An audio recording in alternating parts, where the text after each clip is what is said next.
Salut, c'est Jean-Claude Van Damme. C'est bientôt l'été, ça va être super.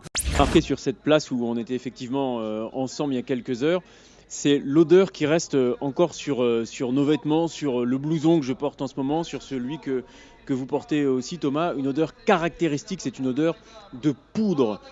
Il vaut mieux un mauvais accord politique aujourd'hui qu'une situation qui sortirait de toute maîtrise et qui se détériorerait au point d'entrer dans une guerre civile.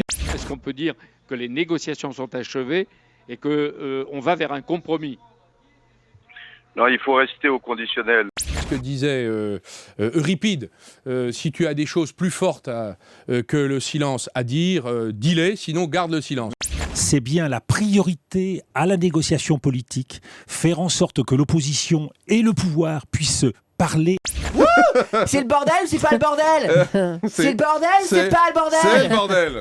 Voilà, c'est la réalité de la place Maïdan, c'est la réalité de cette Ukraine qu'on a essayé de vous faire vivre ce matin sur Europe 1 ici, et d'une crise qui, c'est évident, n'est pas terminée. Les casques sont là, les battes de baseball sont là, les haches sont à la main. Voilà la situation de la place Maïdan ce matin. Je pense qu'il faut qu'on revienne au problème des Français. On n'a que ça à traiter, on est même là pour ça. Donc restons là-dessus.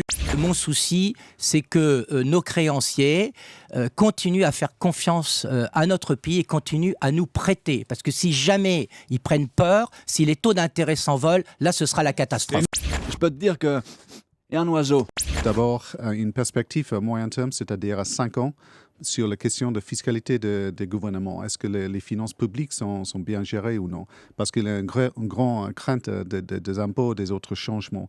L'heure est aux économies. On ne peut plus continuer à dépenser plus que ce qu'on gagne. Franchement, ça coûte beaucoup en France, faire des emplois, et aussi c'est moins flexible que les autres pays.